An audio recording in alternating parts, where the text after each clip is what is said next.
Je m'appelle Ethan. J'ai 36 ans, je suis un père célibataire de 2 enfants. Et je suis le genre de gars qui apporte une boîte à outils à une fête de famille parce que quelqu'un demande toujours de l'aide pour un robinet qui fuit ou un luminaire. Ma fille, Zoé, vient juste d'avoir 8 ans, vive comme l'éclair. Et pose toujours des questions comme si elle interviewait le monde entier. Mon fils, Max, a 5 ans et pense que chaque canapé est un trampoline. Ils sont tous les deux une poignée dans le meilleur sens du terme. Depuis que mon ex et moi avons rompu il y a 3 ans, nous ne sommes plus que tous les 3. J'ai appris à tresser les cheveux et à soigner les genoux. À jongler entre les ramassages à l'école et les appels clients de dernière minute. Et à faire semblant de ne pas être épuisé jusqu'aux os quand Max voulait juste une histoire de plus. Avant de dormir. Je ne suis pas parfait, mais je suis toujours là. Et ma famille, eh bien, ils sont là quand ça les arrange. J'ai grandi dans un foyer suburbain typique. Papa était dentiste. Maman était enseignante suppléante qui ne voulait pas d'un emploi à temps plein. Et mon jeune frère Jason, le garçon en or, star du football au lycée, la fierté et la joie de maman. Jason pouvait écraser une voiture et mes parents trouvaient le moyen de blâmer la route.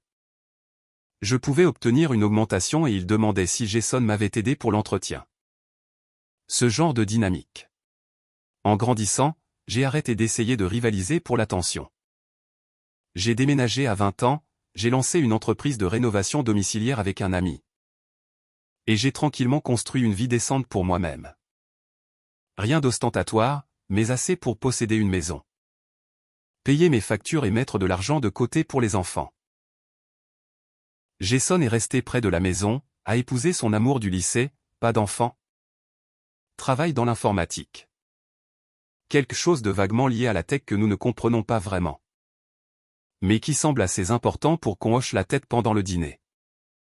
Ils vivent à 20 minutes de chez mes parents et leur rendent visite tout le temps. Mes parents gardent leurs chiens quand ils partent en vacances, arrosent leurs plantes. Déposent des repas juste comme ça. Pendant ce temps. J'ai de la chance si ma mère se souvient de l'anniversaire de Max sans un rappel Facebook. Et pourtant, chaque année, je me présente à la fête de famille. C'est la tradition. Maman fait sa dinde trop cuite. Papa passe le même album de Dean Martin. Et Jason accueille maintenant qu'il a l'espace. Sa maison ressemble à ce qu'on voit dans un catalogue Crate & Barrel. Moderne, stérile, et pas faite pour des enfants qui veulent construire des forts avec des oreillers. Malgré tout, j'ai toujours amené Zoé et Max. C'est important pour moi qu'ils connaissent leur famille élargie. Même si c'est un peu guindé et maladroit. Même si Jason a l'air de préférer être n'importe où ailleurs quand Max renverse accidentellement du jus sur son tapis blanc. L'année dernière, Zoé a chanté une petite chanson qu'elle avait inventée sur les rennes. Et personne n'a applaudi, pas même un sourire.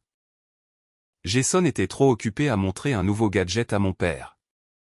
Et ma mère regardait en boucle les TikTok de ma nièce comme si c'était un spectacle de Broadway. Je me souviens m'être accroupi à côté de Zoé et lui avoir chuchoté que je trouvais ça beau. Elle m'a serré dans ses bras et a dit « J'ai aimé même s'ils n'ont pas aimé ». Cette phrase est restée avec moi toute l'année. Cette année, quand le groupe de discussion pour la fête des fêtes a été lancé début décembre. J'ai répondu comme d'habitude. Moi plus 2, Zoé et Max. Nous apporterons des cookies. Personne n'a répondu. 2 jours plus tard, maman a appelé. Pas pour dire bonjour, pas pour demander comment allaient les enfants. Droit au but, Ethan.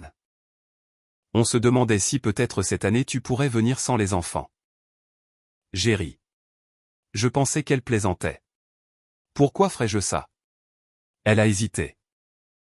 Eh bien, l'année dernière il y a eu quelque chose.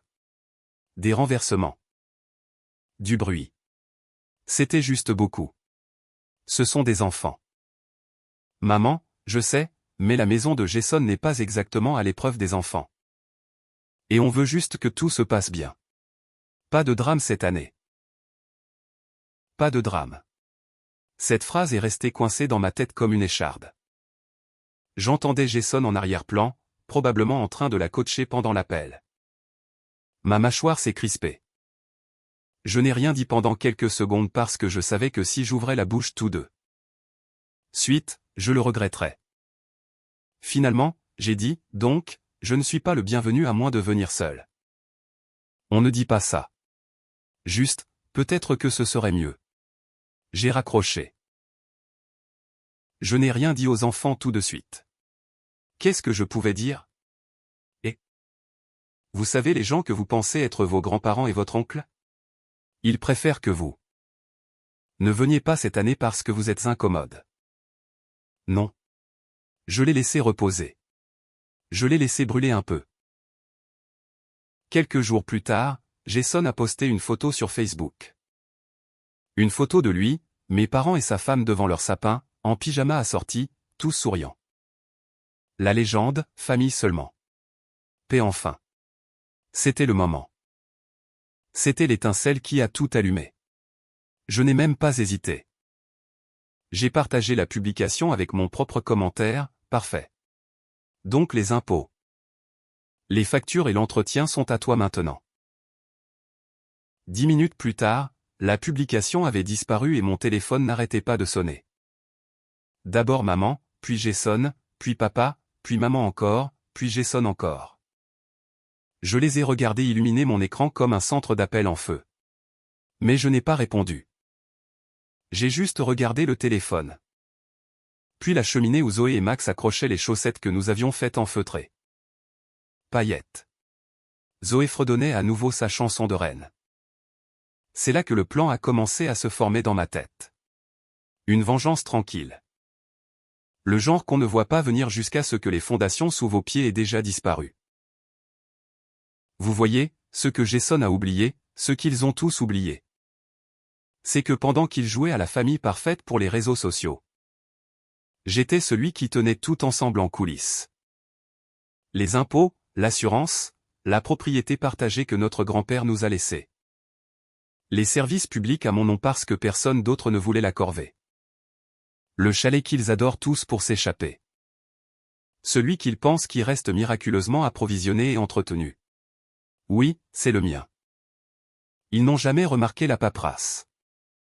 Ils n'ont jamais demandé, mais ils étaient sur le point de le faire.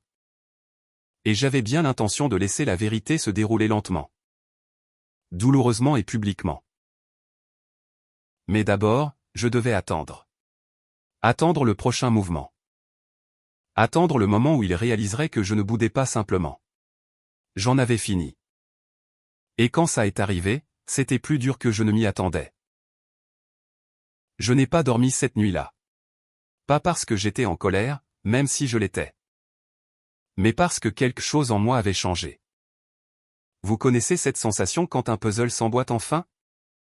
Quand une vérité que vous essayez de ne pas admettre depuis des années atterrit enfin de tout son poids dans votre poitrine. C'est ce que ça faisait, comme si j'avais joué dans un jeu que je n'étais jamais censé gagner. Et maintenant, je le voyais pour ce qu'il était, une performance. Et j'étais l'équipe technique. Jamais censé être sous les projecteurs, juste là pour faire tourner le spectacle. Le lendemain matin, j'ai fait des pancakes en forme d'étoile pour Zoé et Max. Je me suis assis avec eux, j'ai ri avec eux. J'ai même laissé Max mettre de la crème fouettée sur mon nez. Je ne leur ai pas parlé des appels ou de la publication.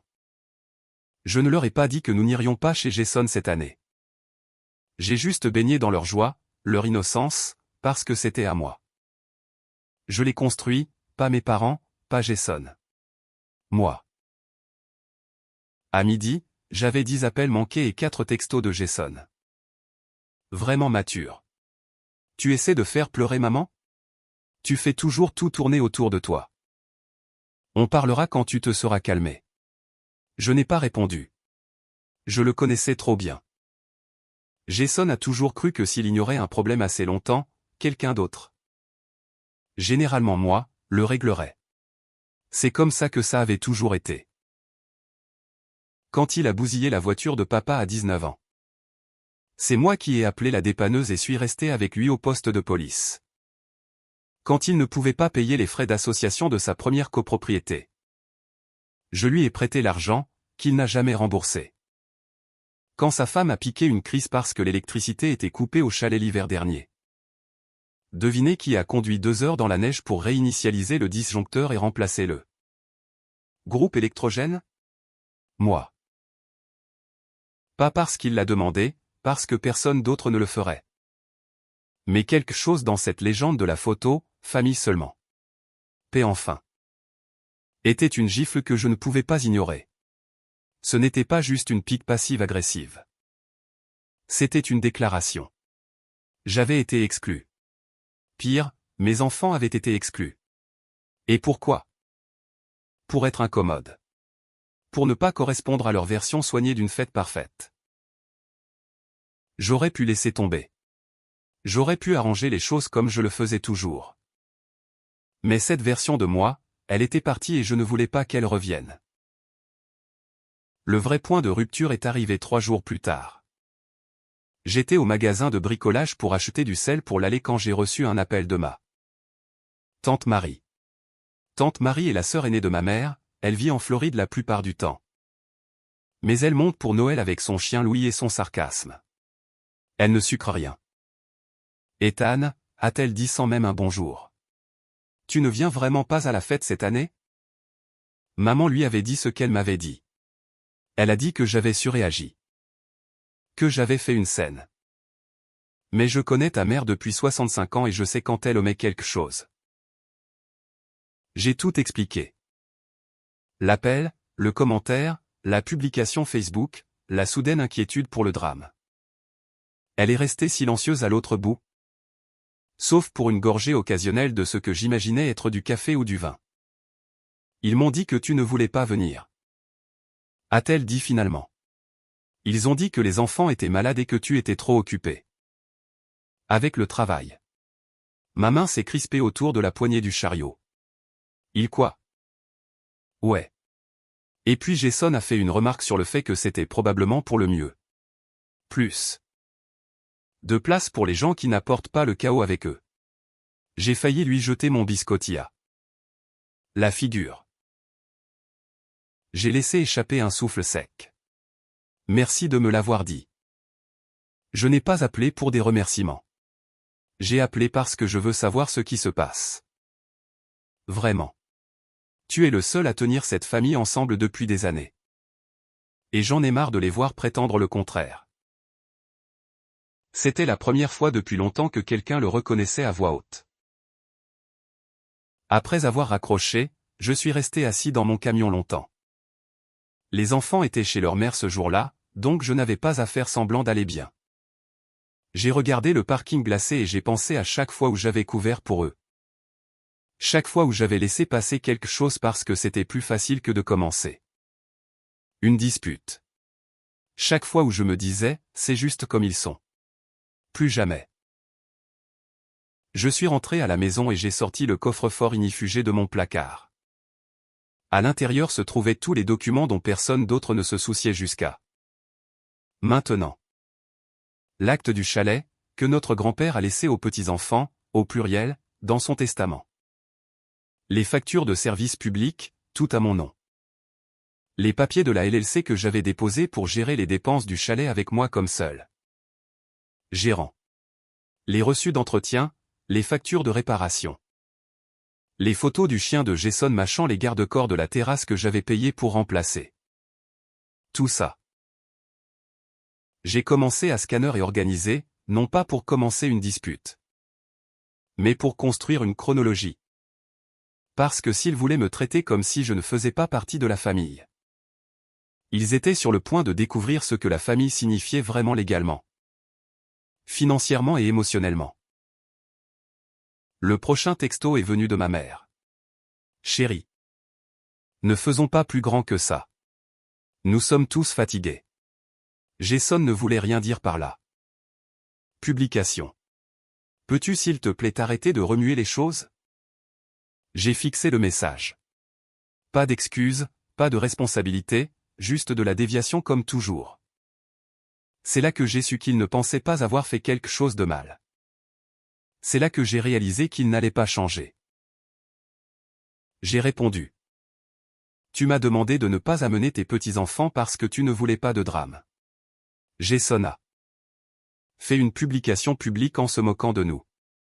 Et maintenant tu me demandes d'être silencieux. Pour ne pas te sentir mal à l'aise. Je ne remue pas les choses. J'en ai juste fini de faire semblant. Que c'est normal. Elle n'a pas répondu. La fête s'est déroulée sans nous. J'ai vu les photos via des amis communs. Jason découpant la dinde comme dans un film Hallmark, mes parents posant devant la cheminée. Tante Marie assise raide avec Louis sur ses genoux et une expression qui criait « Je vous déteste ». Tous. La légende cette fois était simplement « reconnaissant pour ceux qui se présentent ». J'ai ri, non parce que c'était drôle. Mais parce que c'était si performatif que ça ressemblait presque à de la satire. Ce soir-là, Zoé a demandé si nous allions chez grand-mère demain. Je l'ai regardé dans les yeux et j'ai dit « Pas cette année. Ma chérie. On va faire notre propre truc, comme notre propre fête. » Exactement, a-t-elle souri. On peut refaire des cookies de reine? On peut faire des reines partout. Alors on l'a fait. Je les ai laissés décorer le salon avec des lumières et des flocons de neige en papier. On a regardé de vieux films. Construit une maison en pain d'épices qui s'est effondrée 2 fois avant de tenir debout. Et fait un fort dans le salon où on a dormi cette nuit-là. Ce n'était pas chic. Ce n'était pas digne d'Instagram, mais c'était à nous. Pourtant, même avec toute cette joie, une partie de moi brûlait parce que je ne pouvais pas arrêter de penser à combien ça avait été facile pour eux de nous exclure. À quelle vitesse ils avaient réécrit l'histoire, à me peindre comme difficile, dramatique, instable. Ils avaient toujours vu Jason comme le gars bien organisé et moi comme le compliqué. Mais je réalisais maintenant que Jason était juste plus facile à gérer, plus calme. Moins émotionnel. Il ne les avait jamais défiés. Moi si. C'était mon crime. Une semaine après Noël, j'ai reçu une lettre par la poste. Elle venait d'une société de gestion immobilière, apparemment engagée par Jason. Pour discuter des transferts de propriété formelle et de la responsabilité de l'entretien du chalet. Je l'ai lu 2 fois. Puis j'ai ri à nouveau. C'est là que j'ai su qu'il n'avait aucune idée. Il ne savait pas pour la LLC.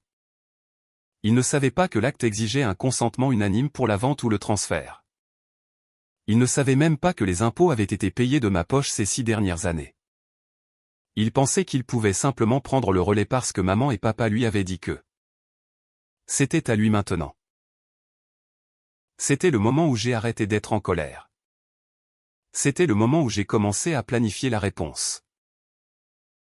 Mais j'y reviendrai bientôt parce que juste après avoir ouvert cette lettre, j'ai eu une autre surprise, une que je n'avais pas vue venir. Et c'est là que les choses ont vraiment explosé.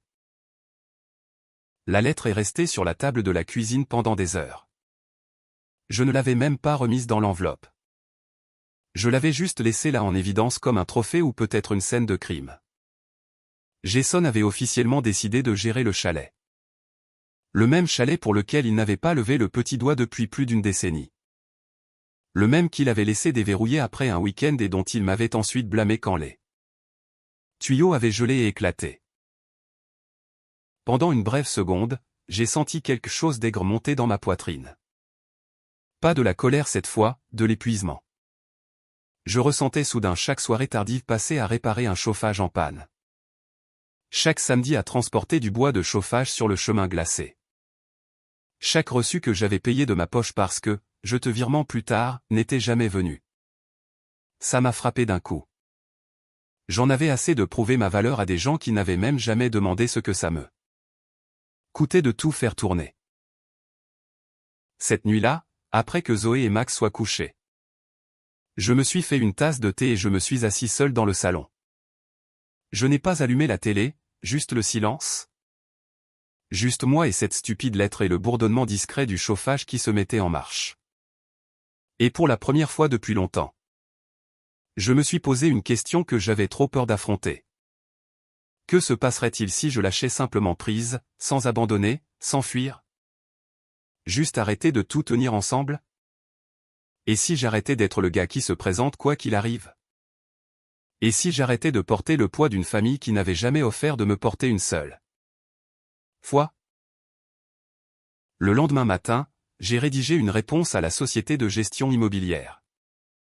Poli, professionnel. Un simple PDF avec les documents légaux joints, titre, reçu d'impôt et une note amicale. Ce chalet est géré par une LLC à mon nom comme convenu par les héritiers conformément au testament de mon grand-père.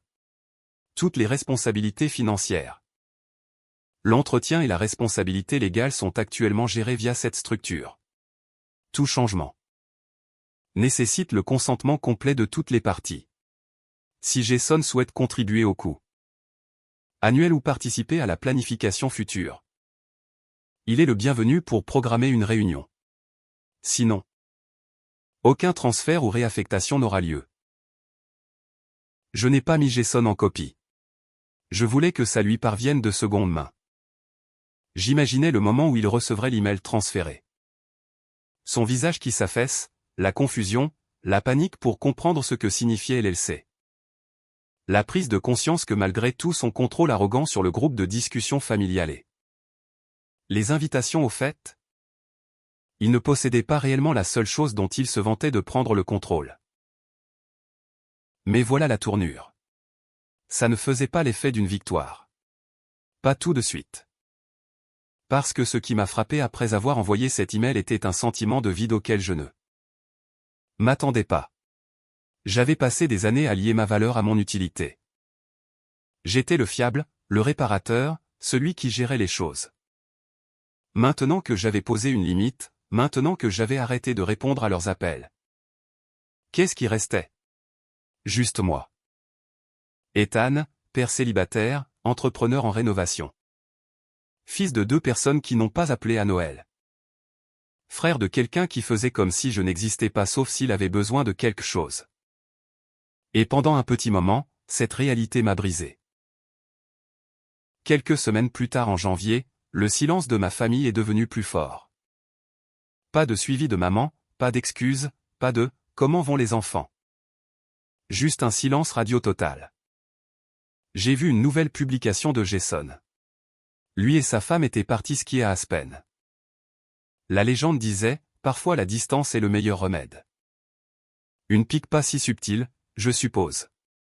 Bien, qu'ils aient leur paix. Mais quelque chose en moi s'était fissuré et je ne pouvais plus le refermer. L'espace qu'ils avaient laissé, j'ai commencé à le remplir. Ça a commencé par de petites choses. Aménager le sous-sol, pas parce qu'il en avait besoin, mais parce que je l'avais toujours repoussé. J'ai peint les murs d'une nuance chaude de bleu marine. Ajouté des étagères pour les livres de Zoé et un petit coin artistique pour Max. On a construit une ville en Lego en bas. Des semaines de construction, de petites routes et tours. Et même un café construit avec des briques dépareillées. Max l'a appelé Zoé has been.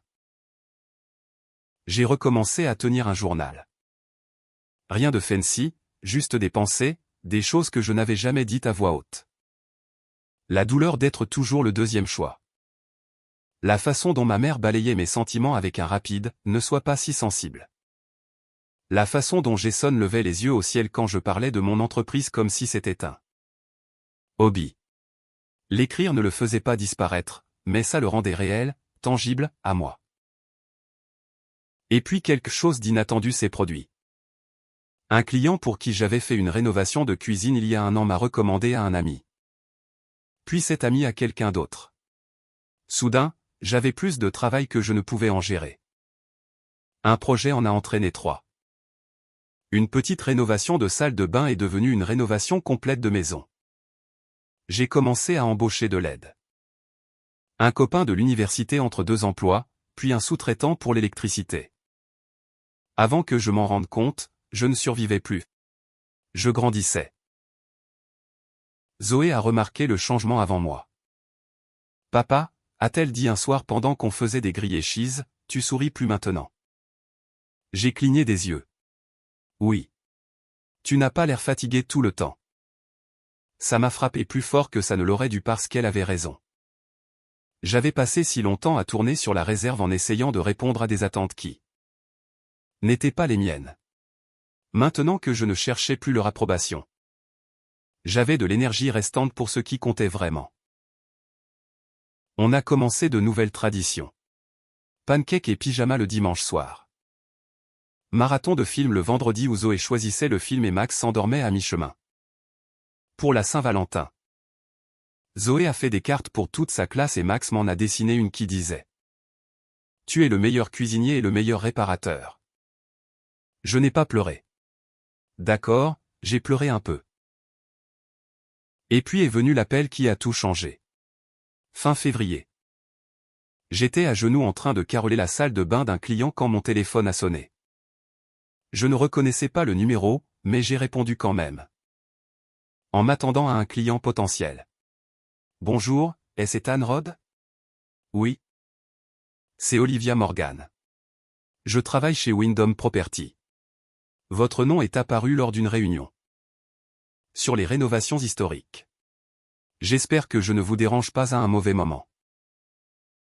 Wyndham Property était une grande entreprise qui s'occupait de restauration commerciale. Souvent pour des bâtiments historiques. J'avais postulé pour un rôle de sous-traitant il y a des années et n'avais jamais eu de réponse. Je vous écoute.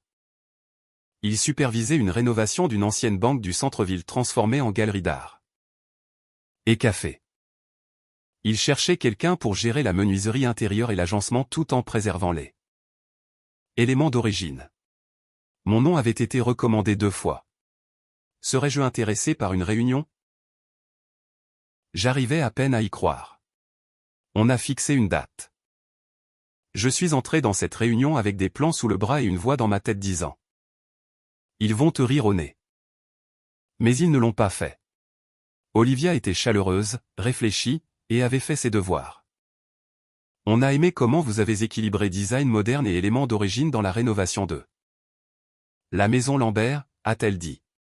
Le client a adoré l'escalier. J'ai cligné des yeux. Vous avez vraiment lu mon dossier? Bien sûr. Vous êtes bon, Ethan. J'ai obtenu le contrat. 6 mois. Liberté créative totale. Vraiment de l'argent. Une vraie reconnaissance. Ce soir-là, je me suis assis sous le porche après que les enfants soient endormis.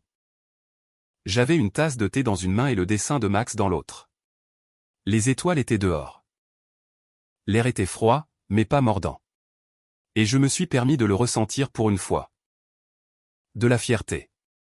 Pas celle qu'on poste. La fierté tranquille. Celle qui vient de savoir que vous avez construit quelque chose. Pas pour les applaudissements, mais parce que ça comptait pour vous. Et puis, comme une horloge, le passé a frappé à la porte. Un texto de maman. Le premier en semaine. Ton père ne se sent pas bien. On est inquiet. On peut parler? Le timing ne m'a pas échappé. J'avais enfin trouvé la paix. Et maintenant on tirait à nouveau sur les ficelles. Une partie de moi avait mal. Je ne voulais pas que papa soit malade. Mais je savais aussi qu'il valait mieux ne pas retourner dans cette maison sans me demander. Dans quoi est-ce que je marche? Qu'est-ce que je suis prêt à tolérer? Qu'est-ce que je dois et à qui? Je n'ai pas répondu. Pas tout de suite. Parce que j'avais encore une chose à régler. Quelque chose que Jason n'avait pas vu venir. Et ça a commencé par une lettre de ma part. Je n'ai pas répondu au texto de ma mère cette nuit-là. Je l'ai lu 2 fois. Une fois en tant que fils et une fois en tant que l'homme que j'étais devenu. L'ancienne version de moi, l'ancien Ethan. Aurait sauté dans la voiture desquels aurait dit « Papa ne se sent pas bien ». Il aurait balayé les mois de silence, l'exclusion. Les publications passives-agressives et le ton condescendant dans les emails de Jason. Il se serait dit « Ils sont toujours la famille. Ils sont juste mauvais pour le montrer ». Mais je n'étais plus cet homme. Quelque chose dans le fait de construire mon propre petit monde, mes enfants, mon entreprise. Ma propre paix, avait aiguisé mon sentiment de valeur personnelle. Ce n'était plus cette chose fragile que je devais protéger de leur jugement. Maintenant elle était ancrée non pas dans leur approbation, non pas dans leur affection. Mais dans la preuve de qui j'étais devenu quand ils ne regardaient pas. Malgré tout, je ne voulais pas l'ignorer complètement. Je n'étais pas cruel, juste prudent. Alors, j'ai répondu par texto 2 jours plus tard. J'espère que papa se sentira mieux bientôt. Fais-moi savoir s'il y a quelque chose de précis dont tu as besoin. Rien de plus. Pas d'émoji, pas d'offre ouverte de parler. Juste une réponse calme et distante. Et je pensais chaque mot. Je ne les punissais pas. J'avais simplement fini de me plier en 4 pour gagner une place à une table où ma chaise avait toujours été bancale. Ce message a dû déclencher quelque chose car dans les 24 heures, Jason m'a appelé. Je n'ai pas répondu. Il a laissé un message vocal. Voix tendue avec le genre de calme forcé qu'on utilise quand on essaie de ne pas montrer la panique. Et mec, juste pour prendre des nouvelles. Maman a dit que tu étais occupé avec le travail. C'est super. Écoute. Pour le chalet. Je ne réalisais pas que tu faisais encore tout ça. Je pensais, eh bien, enfin. Peut-être qu'on pourrait se voir, tu sais, crever l'abcès. Ça fait assez longtemps, non?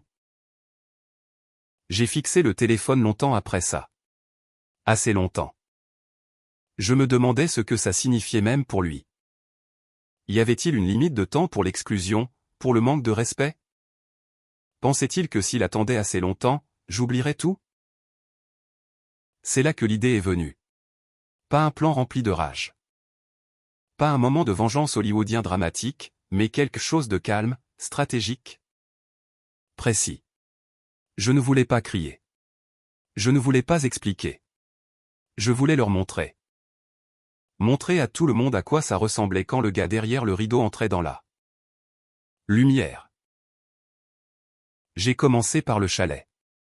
J'ai déposé un amendement formel au statut de la LLC. Rien de sournois, juste ce qui était dû depuis longtemps. J'ai ajouté une clause exigeant une approbation écrite unanime de tous les membres avant tout. Changement structurel. Mise en location ou utilisation de la propriété au-delà des événements familiaux immédiats.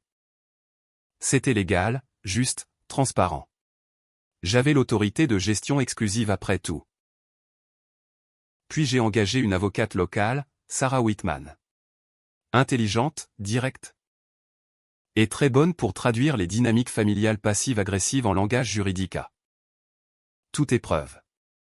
Je lui ai tout expliqué, les termes de l'héritage, l'historique de l'entretien. Les registres financiers, les textos, la publication Facebook, la tentative de transfert. Elle a tout examiné. Puis elle m'a regardé et a dit, vous les tenez à la gorge, mais la question est. Voulez-vous serrer ou juste les faire transpirer? J'ai souri, faisons-les transpirer d'abord. Elle m'a aidé à préparer un rapport formel détaillant chaque coût associé au chalet au cours des 10 dernières années, réparation, services publics, déneigement. Même le temps que j'avais passé à réparer les choses moi-même. On a inclus les reçus, les eurodatages, même des photos. Coût total, 47 600 $. On n'a pas exigé de remboursement. Au lieu de ça, on l'a envoyé comme un résumé des contributions et de la supervision des actifs à mes parents et à Jason. Le ton était professionnel, froid.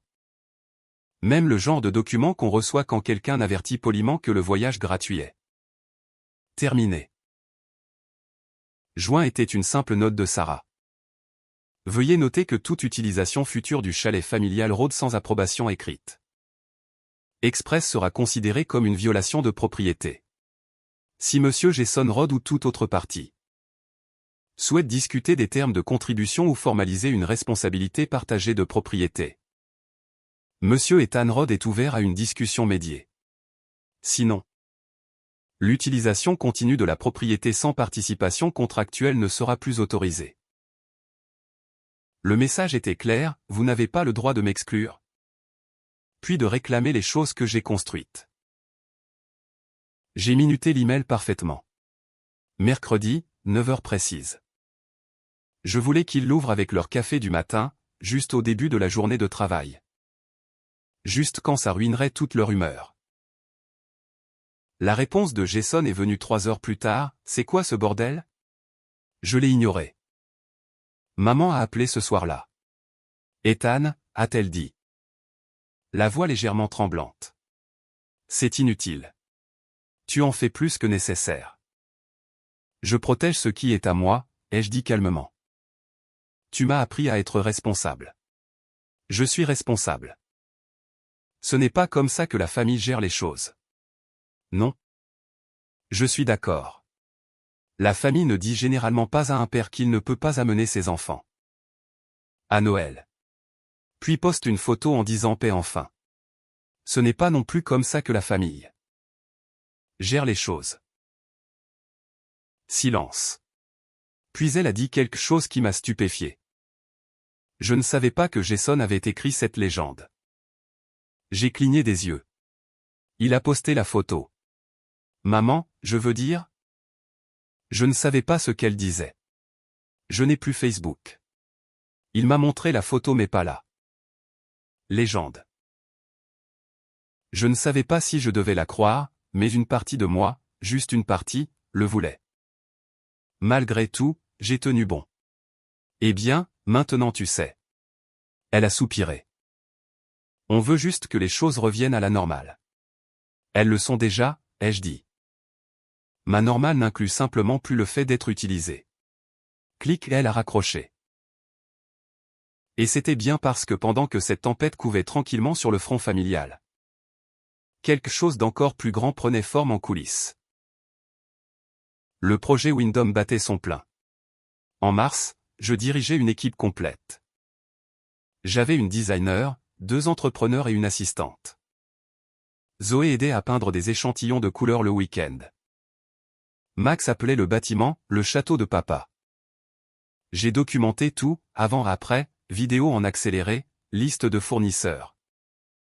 Journaux de flux de travail. Je savais que ce n'était pas juste un travail. C'était le début de quelque chose de permanent. Mon nom sur quelque chose qui comptait. J'avais aussi engagé un vidéaste pour capturer le processus. Au début, c'était juste pour le marketing. Mais ensuite j'ai commencé à télécharger des extraits en ligne. Des clips courts et propres de travaux de restauration, expliqués simplement. Astuces, outils, coulisses avec Zoé m'aidant à étiqueter les tiroirs. Et quelque chose de fou s'est produit. Le compte a décollé. Des milliers d'abonnés, puis des dizaines de milliers. Les gens adoraient. Pas seulement l'artisanat, mais l'histoire. Un père célibataire construisant une vie une planche à la fois. J'ai commencé à recevoir des DM de gens demandant des devis, des partenariats, même des parrainages. À la fin d'avril, j'avais 2 autres contrats signés pour le printemps. Et puis Jason a appelé à nouveau. Cette fois, j'ai répondu. Sa voix était plus calme, moins arrogante. Écoute. Je comprends maintenant. J'ai merdé. Je ne savais pas tout ça sur la LLC ou les impôts. Maman et papa ne m'ont jamais dit que tu payais tout. Ils ne savaient pas, ai-je dit. Ils n'ont jamais demandé. Il a soupiré. Je voulais gérer les choses cette année parce que je pensais que je pouvais leur enlever un peu de pression. Rendre les choses plus fluides en t'excluant. Je pensais que tu serais d'accord. Tu agis toujours. Comme si tu n'avais besoin de personne. Ça m'a fait marquer une pause parce que je réalisais que c'était l'histoire qu'il s'était racontée. Que j'allais bien, que j'étais assez fort pour être ignoré, que mon silence était un consentement. J'avais besoin de respect, ai-je dit. Et vous avez tous clairement montré que je n'en aurais pas, il n'a pas argumenté. Je n'ai pas offert de réconfort. Je ne suis plus en colère, ai-je dit. Mais je ne vais pas non plus revenir à ce qu'il y avait avant. Il a hésité. Est-ce qu'on va redevenir bien un jour? Je ne sais pas, Jason. Mais si c'est le cas, ce ne sera pas parce que j'ai continué à faire semblant que tu ne m'avais pas fait de mal. Il n'a pas répondu. Juste un long souffle. Je comprends. On a raccroché. Je n'étais pas sûr qu'il comprenait vraiment. Mais ça n'avait plus d'importance parce que la mise en place était terminée. Et la dernière pièce? Eh bien, elle viendrait bientôt. Voyez-vous, ils avaient une autre surprise de prévue. Un événement familial, un gros, et ils pensaient que je resterais tranquillement à l'écart. Mais j'avais un plan différent, et cette fois je ne viendrai pas seul. Ils ont programmé la réunion de famille pour juin, une grande célébration de la cohésion. D'après l'invitation en carton crème que j'ai reçue par la poste, classe avec relief. Avec mon nom orthographié correctement pour la première fois depuis des années. Il n'y avait aucune mention de la dispute de Noël, aucune reconnaissance des mois de silence. De la publication Facebook, de la LLC, ou de la limite que j'avais posée dans la pierre. Mais je savais ce que c'était vraiment, un rebranding. Ma famille ne faisait pas d'excuses. Il faisait de la redirection. Inviter tout le monde au chalet du lac. Mettre, week-end héritage road, sur le devant et faire comme si l'année passée n'était qu'une mauvaise passe. Jason l'avait probablement proposé. Maman avait probablement pleuré. Papa avait probablement hoché la tête, trop fatigué pour discuter. L'objectif était clair. Balayer tout sous une couverture de pique-nique et prendre une grande photo souriante pour prouver que la famille était entière. Sauf que cette fois, ce n'était pas moi qui devais jouer le jeu. Ils avaient besoin de moi. Pourquoi? Parce que le chalet du lac, le lieu, était le chalet. Mon chalet? Bien sûr que c'était ça. Ils supposaient que je serais si flatté d'être inclus à nouveau que je ferais signe de la main à mes droits, baisserais la tête et tondrais la pelouse comme un bon fils.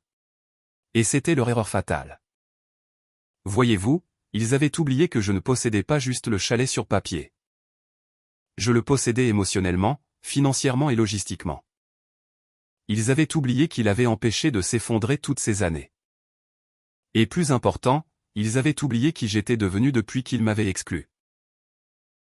Alors, j'ai répondu à l'invitation, non pas juste pour moi, mais pour Zoé, Max et un invité. 1+1, je n'ai pas nommé qui, j'ai juste coché la case. Le silence après ma réponse a été doré. Pas de questions, pas d'appel, pas même un « impatient de te voir », passif-agressif de maman. Je pouvais sentir la tension monter en coulisses. Jason faisant les 100 pas, papa grognant, maman se mordant la lèvre et relisant l'email de la LLC. Il ne savait pas ce que je préparais. Mais il savait qu'il valait mieux ne pas annuler maintenant. Trop d'invités, trop d'attentes. Alors ils ont attendu et j'ai préparé. J'ai passé les 2 semaines précédant la réunion à transformer le chalet en quelque chose d'irreconnaissable, pas en apparence. C'était toujours le même bois chaleureux, la même cheminée en pierre, le même porche enveloppant. Mais sous contrôle. J'ai installé un système de verrouillage intelligent, mis à jour les caméras de sécurité. Et fait passer tous les services publics par une application à laquelle seul moi avais accès. Sarah, mon avocate, a examiné chaque centimètre de mon accord d'invité révisé. Chaque participant devrait signer un formulaire numérique d'accusé de réception pour l'accès temporaire. Des trucs basiques, juste une formalité jusqu'à ce que ce ne le soit plus. Le matin de l'événement, l'allée de gravier était remplie de voitures, SUV, berlines. Même un minivan de location. Je suis arrivé en dernier juste au moment où Jason installait des tables pliantes près du lac. Il m'a repéré et s'est figé. Je suis descendu du camion avec Zoé d'un côté, Max de l'autre, et Olivia, mon +1. Marchant à mes côtés. Olivia Morgan de Wyndham Property. La chef de projet qui m'avait donné ma plus grande opportunité à ce jour. Aussi médiatrice agréée et, commodément, ma nouvelle petite amie. Je n'avais pas prévu ça comme ça. Notre connexion avait commencé lentement, professionnelle, prudente. Mais quelque part entre les inspections de sites et les débats sur les plans. On avait trouvé un rythme qui semblait facile, honnête, réel. Je n'avais pas parlé d'elle à ma famille. Pas parce que je la cachais. Mais parce que je ne me sentais plus obligé de leur offrir des parties de moi qu'ils n'avaient pas méritées. Jason s'est approché, essayant de sourire comme si rien n'allait mal. « Et, tu as réussi à venir. » « Bien sûr, ai-je dit. Je n'aurais pas manqué ça. » Il a regardé Olivia, puis moi, puis les enfants. Son sourire a vacillé. Tu as le planning. On a des photos de groupe à midi, barbecue à 13h, jeu après. Je l'ai, ai-je dit. Mais avant ça, j'ai besoin que tout le monde entre pour une annonce rapide. Les yeux de Jason se sont plissés. Une annonce? Ouais. Ça ne devrait pas prendre plus de 10 minutes. Maman et papa sont apparus sur le porche habillés comme dans une pub. Essayant de jouer la décontraction. Je leur ai fait un signe de tête poli. À l'intérieur, cousins, tantes et oncles circulaient dans la cuisine. Sirotant de la limonade et rattrapant le temps comme si rien n'était jamais arrivé. Je suis monté sur la table basse dans le salon et j'ai tapé 2 fois dans mes mains. Et tout le monde, un petit entretien ménager avant qu'on passe aux choses amusantes. Le bavardage s'est calmé, les regards se sont tournés vers moi. Je suis content que vous soyez tous là. C'est super de voir tout le monde sous un même toit.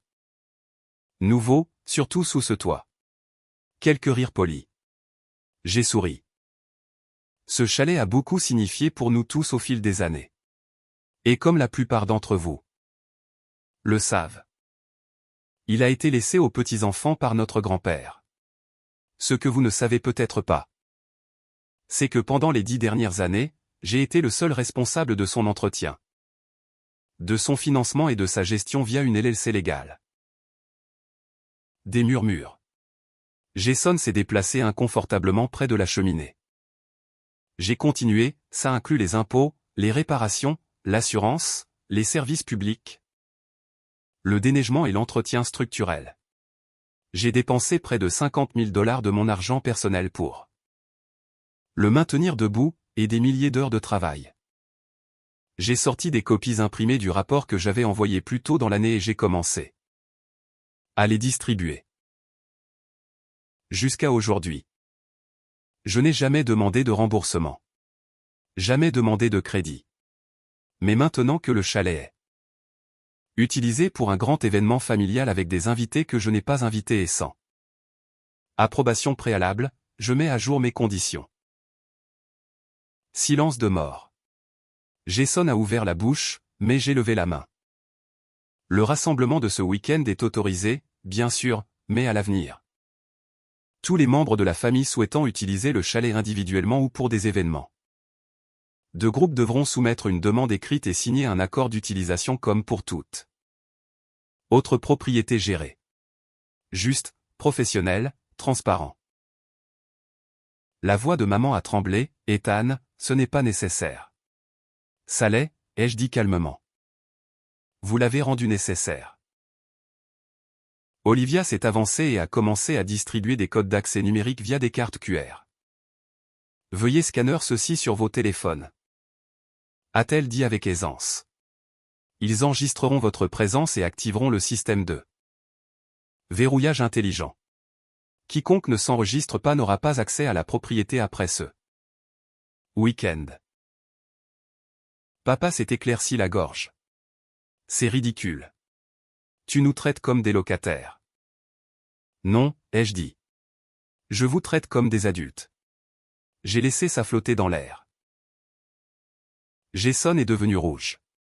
Ce n'est pas ce que grand-père voulait. Grand-père voulait qu'on le partage. Il ne voulait pas qu'une personne soit utilisée pendant que tout le monde reste assis. Si vous voulez une propriété partagée, je suis heureux de vendre des parts de la LLC. On peut établir un planning, partager les coûts et avancer à partir de là. Et si on ne le fait pas? A-t-il demandé amèrement. Alors vous venez quand vous êtes invité, comme des invités. Les 30 minutes suivantes ont été le chaos. Certains parents étaient compréhensifs, tranquillement respectueux, même solidaires. Quelques-uns étaient clairement mal à l'aise. Un de mes cousins m'a serré dans ses bras et a dit, il était temps que quelqu'un le dise. Jason est sorti en trombe à mi-chemin. Maman a pleuré, mais n'a rien dit. Papa m'a regardé comme s'il ne reconnaissait pas l'homme devant lui, mais je n'ai pas bronché. Pas une seule fois, parce que pour la première fois de ma vie, je ne gérais pas leurs émotions. Je gérais mes propres limites. Le reste du week-end s'est déroulé sans accroc. Étonnamment, le barbecue a eu lieu. Les jeux ont été joués. Zoé a battu tout le monde aux dames. Max a sauté du ponton tout habillé. Olivia s'est assise à côté de moi sur la balancelle du Porsche pendant qu'on regardait le coucher d'eux. Soleil et elle m'a serré la main sans dire un mot. Quand il a été temps de partir, Jason m'a approché dans l'allée. Tu m'as embarrassé. J'ai rencontré son regard. Tu m'as exclu, moi et mes enfants. J'ai dit que j'étais désolé. Tu n'as jamais dit ça. Tu as dit que tu comprenais maintenant. Ce n'est pas pareil. Il a serré la mâchoire. J'ai adouci un peu. Je n'essaie pas de tout gâcher. Jason. J'ai juste fini de faire semblant que je dois à tout le monde un accès gratuit à la vie que j'ai construite sans eux. Il n'a pas répondu. Et c'était bien. Il est monté dans sa voiture et est parti. Cette nuit-là, j'ai verrouillé le chalet depuis mon téléphone. Sécurité activée, services publics ajustés, accès révoqué. Et embordant Zoé et Max dans leur lit à la maison. Je les ai embrassés sur le front et j'ai chuchoté, on n'est plus le plan de secours. Les retombées ont été calmes. Plus de messages dans le groupe, plus d'invitations soudaines, juste le silence. Et la paix. Et c'était la meilleure vengeance de toutes. Lâcher une famille qui ne me voulait que quand j'étais utile et en construire une où j'étais voulu. Pour qui j'étais. Je n'ai pas brûlé le pont. J'ai juste construit une meilleure maison de l'autre côté de la rivière. Et cette fois, les fondations étaient à moi.